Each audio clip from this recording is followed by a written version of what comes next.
Hi guys, it's the ECG and today I'm gonna show you how to make a fake Frasier cake. I have made the real thing before. It's a French cake and it's got strawberries.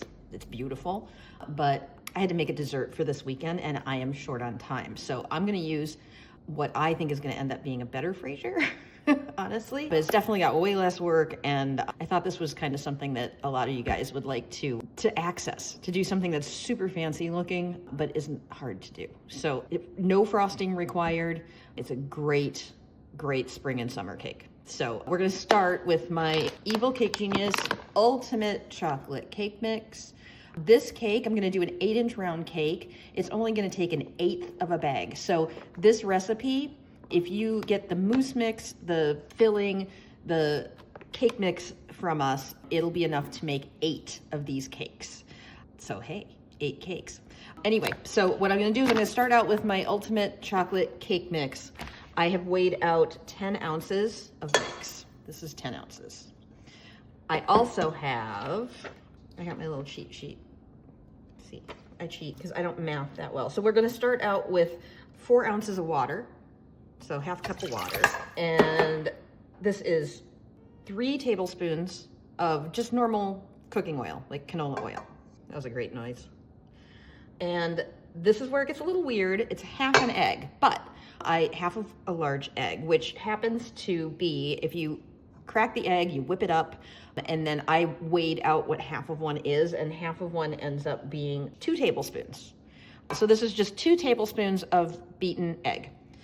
So if you wanted to make 2 cakes, you just double this. I'm gonna put all this on the landing page so you guys don't have to recalculate. So that's where we're at. So this is my base liquids, and then I'm gonna add 10 ounces of our ultimate chocolate cake mix. I would like to have a discussion with whoever designed these static head mixers. They're very sexy, especially in red, but my God, I can't. Anyway, the other thing, now this is what makes this cake mix better than any other chocolate cake mix you will ever have, is I've got this secret little packet that we like to call Choco Blast. Choco Blast, I know.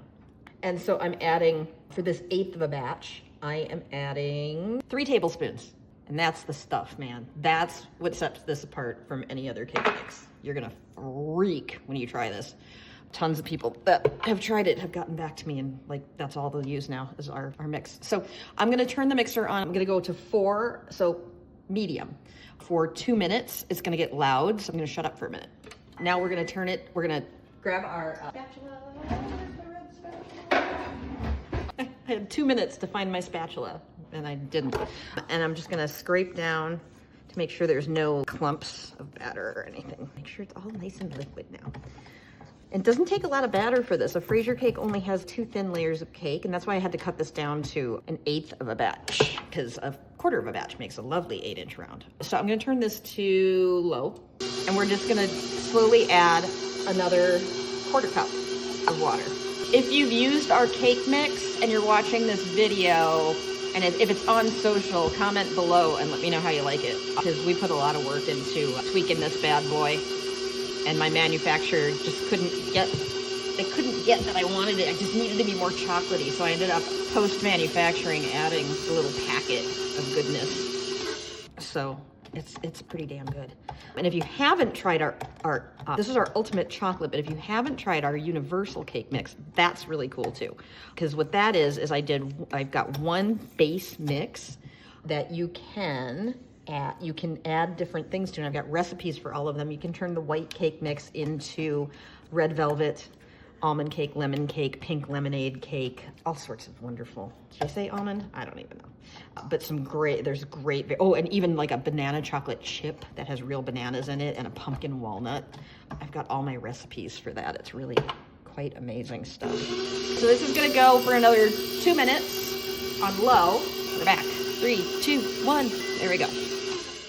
So, 8-inch pan, and I've sprayed this with the PME cake release, which is amazing. It has flour built in so that your cake has something to climb, but you're not buttering and flouring pan, which, by the way, every time I've buttered and floured pans, it doesn't come out as nicely as the release spray. So it's one of those few instances, this recipe is one of those too, where cheating actually has a better result than the real thing. So yes, please stop buttering pans, my God. I admire you if you do, but you're really seriously not getting as good of a release. So what I'm gonna do is I'm gonna put half of this batter into one. I'm just gonna eyeball it. This is not rocket science, kids. And one into the other. I'd like them to be even-ish because they're gonna show. So if you really wanna be mental, you can weigh it out and measure it out, but you could also get real. So it's not very much. You can see, I'm gonna spin it and shake it out. That's the other cool thing about this is it takes 0 time to bake, because what we're doing, I could bake an 8 and split it, but then I need to get my leveler out and all this stuff. This whole cake can be done without making frosting and without touching a leveler. So you just spin it so that it's even, that you don't get one side that's lower than the others. I think that this one could use a little bit more, so I'm just gonna take the rest out here. So again, 1/8 of a batch, 1/2 of an egg. So what is that, about $25? There we go. I'm gonna throw this in the oven at 325, lower than normal. The reason we're doing that is we don't want them to rise a ton. We want them to try to rise evenly instead of getting that little mound in the middle. So we're gonna do a little low, 325, and I'm gonna set my timer for, I'm gonna start checking it at 5 minutes, because this should not take long to bake. So I'm gonna throw it in the oven, set my timer for 5, and I'll be back. Guys, so I've baked these rotating every 5 minutes for 13 minutes total, and they are ready to roll. You don't need to use a toothpick. All you have to do is, you can see if I touch here, it doesn't leave a fingerprint. If I'm gentle, I hope you can see that. You can see no fingerprint, it bounces back. That means it's ready to roll. And it starts to peel away from the side of the pan a little bit too. So I'm gonna let these cool on cooling rack for about 10 minutes, and then we're gonna turn them out. And you'll see that it rose a little more than I want, so I am gonna level it off, but I'll show you how to do that too. It's not rocket science. I'll be back in 10. So it's been about 10 minutes, and I can just touch these. They're still warm, but I can touch them. So I'm gonna flip this out. Just put my cooling rack here, flip it, and I'm gonna flip it again so that the bottom part is bottom again. You can see this raised, it's not perfectly level. So I'm just gonna grab my leveler once this cools off, and we'll level it off. But right now, this is going into the fridge to cool off. And I'm gonna throw it in right now. We're gonna do the other one, and then I will be back in about, as soon as this is refrigerator cold. And if you're in a hurry, you can do it in the freezer too, it doesn't matter. So as soon as these are cool, I will be back, and we'll level them off, and we'll start assembling this bad boy. So these are now fridge cold. I'm gonna take my beast leveler here, and we're just gonna gently shave off anything that's uneven. It doesn't have to be perfect, because plus I get snacks then. It doesn't have to be perfectly level, but I had this much coming off of this side, which was just, it would have wreaked havoc on our pretty cake. So the key with this thing is I'm only using one of the blades. The rest of them I just moved out of the way. And the key with this is, this has to be really tight. You see how that is flingy? I've tightened the one I'm using to the point where it barely moves. And then it's a great leveler, but I've had some people call up and be like, oh my God, it's terrible. No, you just have to really tighten the one that you're using. You can do 3 at a time, which is cool, but I just need 1. So anyway, so this is one of the tiers. And I'm gonna get the second one out. How level that one gets. So I'm just getting any of the overly raised stuff. We're not gonna see any of this anyway. I just don't want the cake to be super wonky. And you'll see the divot here, that little bit that didn't get, that'll get filled in with the mousse. So this is really no big shakes, but I want it to be, I want us to have a level base to start. And so that's, that way for the sides, it looks pretty good and clean. So that was fun. What we're gonna do is we're gonna take, this is what I love about this. We don't have to frost this cake at all. This cake is just gonna happen. It's gonna be naked. So I'm just gonna take this one. We're gonna face up, the cut side up, and we're gonna put it in a dessert ring on the platter that we're gonna serve it on. So I'm gonna tighten this up. Oh wait, I forgot. Since there's mousse in here, I'm gonna take an extra precaution. I'm gonna use a little bit of acetate This is food grade acetate, and I'm just gonna cut some off and line this because that gives us a little more control with the mousse happening. There's a lot of it. So I'm just gonna eyeball roughly what I need here. And that way, as it's setting up, as the mousse is setting up and stuff, it's just one more way to not have to worry about things sticking. So I'm just gonna put my acetate in. Move your acetate, Robin. It's not a family show anymore, kids. And then I'm just gonna see how this moves. It's open or closed. And so I'm just gonna close it around the cake itself and make sure that the acetate is actually down to the bottom, which I don't think it was. Get in there. So that's all the way to the bottom. And we just give it a little honk, and it fits perfectly. And that way, when we put our mousse in, it's holding things into position. So that is the plan for this. This is going to be a classic Frasier. Frasier is a really pretty cake. It has strawberries going around the outside edge. So, by the way, that's all mine. Nobody gets that part. So, acetate ring is on. Just washing my hands. And we're gonna line the thingy with strawberries. So, I have deliberately chosen, this out of the way for a second. I've deliberately chosen the biggest strawberries I could find, and there's gonna be a reason for this. Because they're gonna line the side, and so I don't want little tiny strawberries. I want big, crazy, bold. And I've washed these, and now they dried on paper towels. And so I want to make them as close to the same size as possible. So I'm just gonna get my knife, and we're gonna start with one bad boy. We're just gonna cut them here, and cut them this way. Or do I want it this way? Let's go this way. It'll be more surface area of pretty. So this is what we're gonna line this with. And so I'm gonna cut these all and try to make sure that they are about the same height. So I'll just put them down like this, and that's pretty close, kids. And we just need enough to line around the pan, but then we're going to also use some of these inside because more strawberries is never a bad thing. So let's see. These are pretty good. This guy's a little shorter. I might put him on the inside. And you really don't have to be this completely nuts about it like I do. But yeah, these are good. Oh my God, moment of silence. When do I ever shut up? So there, they're close to each other. It's not gonna take too many. So I won't make you sit here and watch me slice well, I will. You can fast forward me. My husband wishes he could do that. So now this one's a really tall one. So in that case, you know what? I'm gonna put my shorties up here, keep going, and we're gonna try to push the envelope of tall. Because taller equals more mousse. You'll see why in a minute. So that's on the shorty side. And again, it really, honestly, this does not matter that much. They're within a ½ inch of each other. I think we're pretty good. I think we have enough. So I'm gonna just grab the rest of these and cut them in halves for the middle, but we're gonna stack them together. I lied. The halves all go on the outside. The rest of these we're gonna do in the middle, just as holes. Doesn't matter. Some people quarter them to make it easier to cut later. It's no big deal. Do whatever you want. I did say this is a fake Frasier, so the pastry police are not gonna come get you, I promise.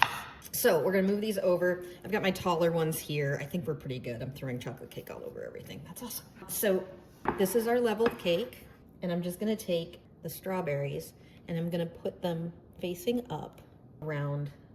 So here it goes up, and we're gonna touch them to one another all the way around the outside. So this is what the decoration is on a Frasier. You do not need to do anything with frosting because this is gonna be the pretties.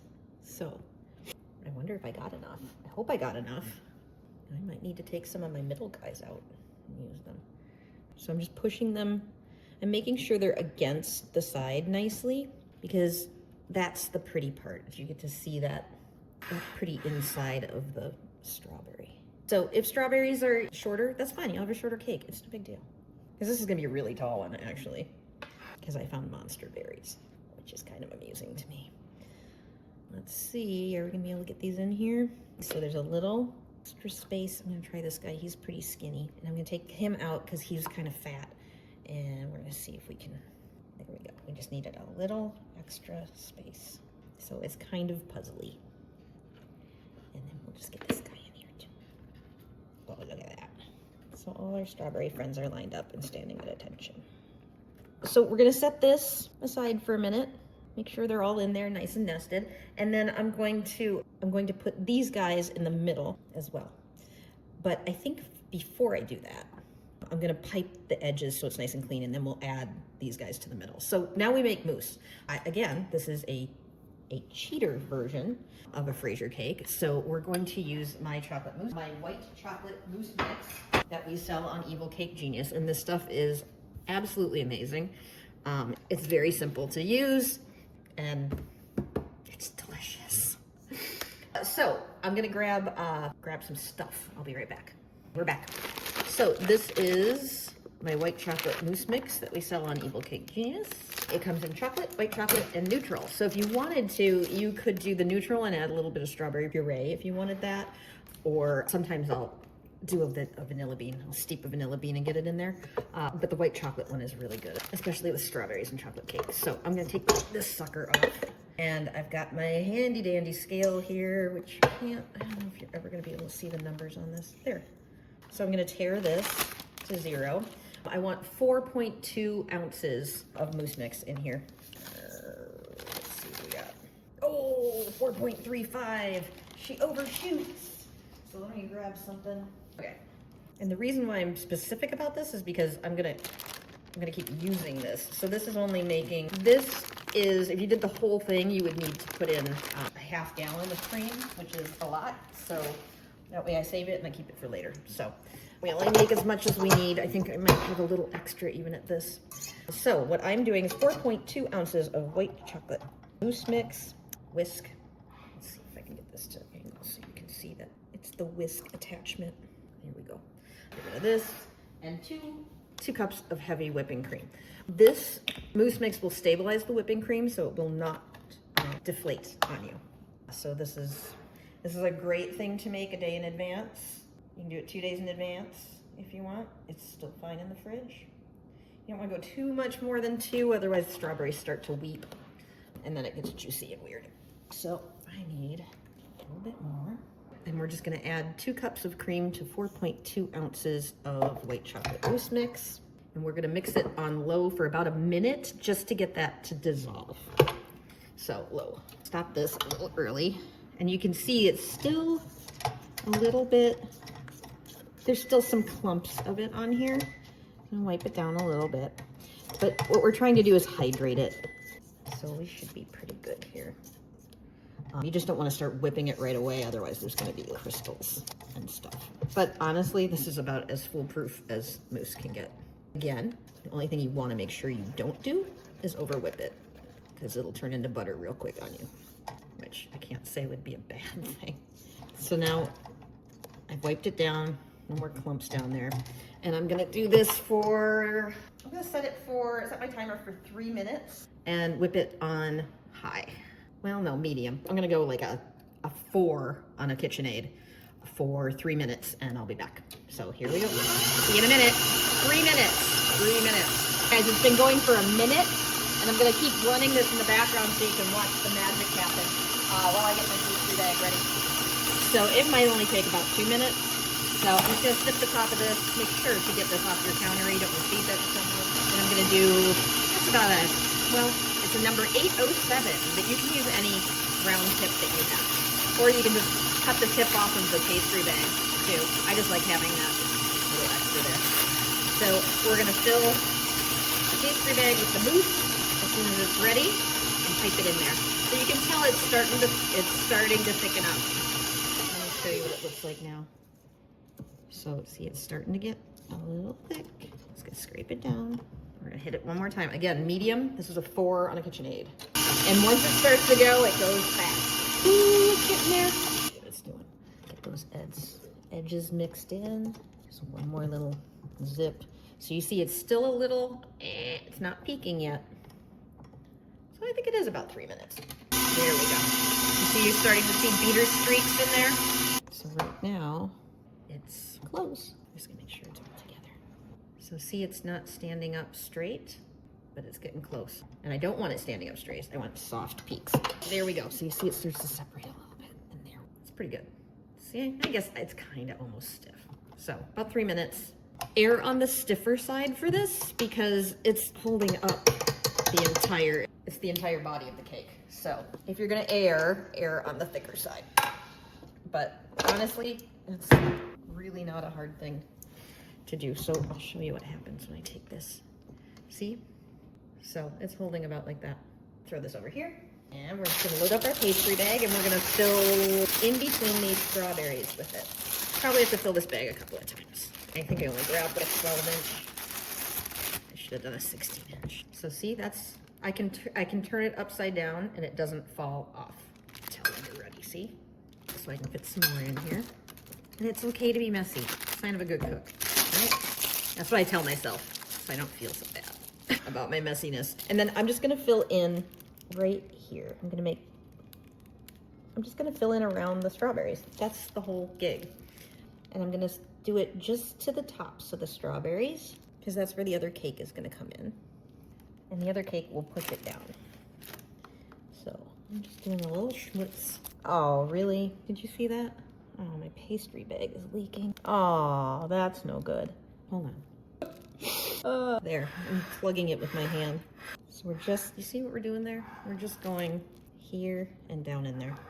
Right to the edges. You see where that is? The top of the strawberries. So that's the whole spiel here. We're just filling in between strawberries. And then I'm gonna grab my pastry because I got a little high on that one. So I'm gonna just push this back down below to the level of the strawberries. And I'm gonna grab a little paper towel and wipe that off because I want the chocolate cake to be chocolatey, not to have like a schmutz of stuff on it. So I'm just gonna get that off. So phase one completed.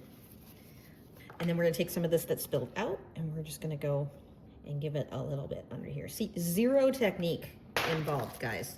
I'm just gonna do a little bit down here so we have a little bit of a barrier between cake and strawberry bottoms because you don't want that to get soggy because when you cut the strawberry bottoms, they get a little soggy. I should just about do it. So I'm just gonna get this until we don't see any chocolate anymore. That's pretty good. And then I'm gonna take the rest of my berries and I'm just gonna fill in where I think I want them. And I'm doing this right on the plate that I'm gonna serve it on, so I don't have to worry about moving it around or a cake board or anything like that. So that's kind of nice. I'll get one little guy in the middle. And then we're gonna fill in the rest with the rest of the mousse till we get to the top. And then we're gonna pop the other cake on. So let's do this. I'm gonna continue to use this broken pastry bag. I'm stubborn. So I'm gonna load this up some more.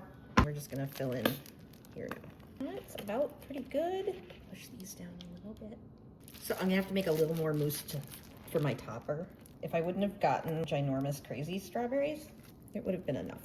But I went for the mammoths. So I will change the directions on the site to include, I'm gonna do 3 cups of cream instead, and that should be plenty even if you find the crazy mammoths that I found. Because this is enough for the filling, but I want some to pipe on top too, because that's pretty. Okay, so we will make one more batch of mousse. So that's in there, everybody's happy. I'm gonna take this and wipe off if there's any parts that are stuck. Gooby. And then I'm gonna take this other cake, this one. This is the cut side. I'm gonna flip it so the cut side is down so that we have the nice, we're just gonna tuck that in there and let everybody get happy. It doesn't matter if that little cake skin comes off, it's no big deal. And I did wash my hands. I know I'm not wearing gloves. I'm doing this for family. And I wash my hands, people, so lay off. So this, I'm pushing it down gently. This is gonna go into the freezer. I'm not going to freeze this. I don't want to actually freeze it, but I want it to set up pretty. I want the edges to get a little bit, like, slightly frozen. So that's the plan. So I'm gonna throw it in the freezer for about an hour, and then we're gonna take it out and we're gonna finish it after an hour in the freezer. See you in an hour. Guys, we're back. It's been just about an hour and this has been in the freezer. Again, I don't want to freeze it, I just want to firm up that mousse. So when I take the collar off, bad things don't happen. So I want to do the top while it's still being supported by this. And this is a real pain in the butt, this extra height here. So I'm just going to trim off. I'm just going to trim off the ass tape. It was provoking me, let's just say that. So a little easier to handle. I probably should have done that in the first place, but you never know how tall your cake's gonna be. So that's how she goes. So what I want to do is I want the middle to be strawberry filling. We sell this amazing strawberry filling on the site. You don't have to do anything to it, but I want it to still look red even though it's on chocolate. So I'm going to throw a tiny bit. I made 1 more cup of mousse, one more cup of cream's worth of mousse so that I would have a little extra. I've got some in a piping bag so that we can make some pretties on top. But because I want to be able to see the red, the pretty red, I need to make this white. So I'm just gonna put a little bit of the mousse here. We don't have to worry about being precise or going to the edge because we're gonna put little puffs around the edge of mousse and things. So don't sweat it. So we don't need to go all the way to the edge. We just wanna get it so that we have a base layer of white so that our pretty little, so our strawberry looks like strawberry instead of looks like mud. So I'll make that off. And then we're just gonna do this. You could do this on a turntable, it'd be easier. But sometimes I'm just too lazy to go get my turntable because it's on the 3rd floor of the house. So there, lazy rules. This is amazing. This is a gorgeous, ready to use strawberry filling. I've got strawberry, I've got raspberry, I've got lemon, and it's excellent. And any of it that I don't use, you'll see, got this whole giant thing left. Just throw it in the freezer. And then you have it for any time you need a little bit of strawberries in your life. I use that stuff on everything. That's my version of Tabasco sauce. Just throw some strawberry on it. So that's all we're gonna do. It's gonna get a nice little middle with, you can see the little seeds, everything's happy. And then we're just gonna decorate the edge and then pop this out and see how it goes. I think I'm gonna pop it out first though. I just didn't want when I was pushing on it to take this out of the mold. So let's pop it out and see what we got. So this expands like that and comes off. Now, if you're not gonna serve this until tomorrow, leave the collar on. But I'm gonna serve it, well, no, I'm not. I'm gonna serve it tomorrow, so I'll probably put the collar back on it. But I want you guys to see what it does when you take the collar off. So I'm gonna take this off and then I'll grab my, so you see the reason we put this, you see it sticks a little bit. That's why we put it in the freezer, so it didn't all come off like that. And then we can take our knife and we can, I'm not even gonna smooth it. Come look at this here, look. Ready? Go around. You can tell I was shooting some s'mores videos too in between this. So that's about what it looks like. So that's beautiful. So if you're neurotic like me, you might wanna just, you can do this right-handed. It's fine, Robin, it's rustic. Anyway, so that's what it's gonna look like. I wonder if I should just prop this up the rest of the time from here so you can see it. I didn't even think of that. Nice plan, Robin. I'll be right back. Mild adjustment. This way you can see. So super pretty, right? I'm just gonna take mousse. We're just gonna pipe some little kisses.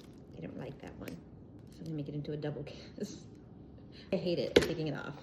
Bye. Ugly, not perfect thing. Let's try that again. So anyway, I wanna do a little gob like that, and then a strawberry. This is where we're gonna take our little happy strawberries, the little guys, right? And then we're gonna do another. That's kind of cute.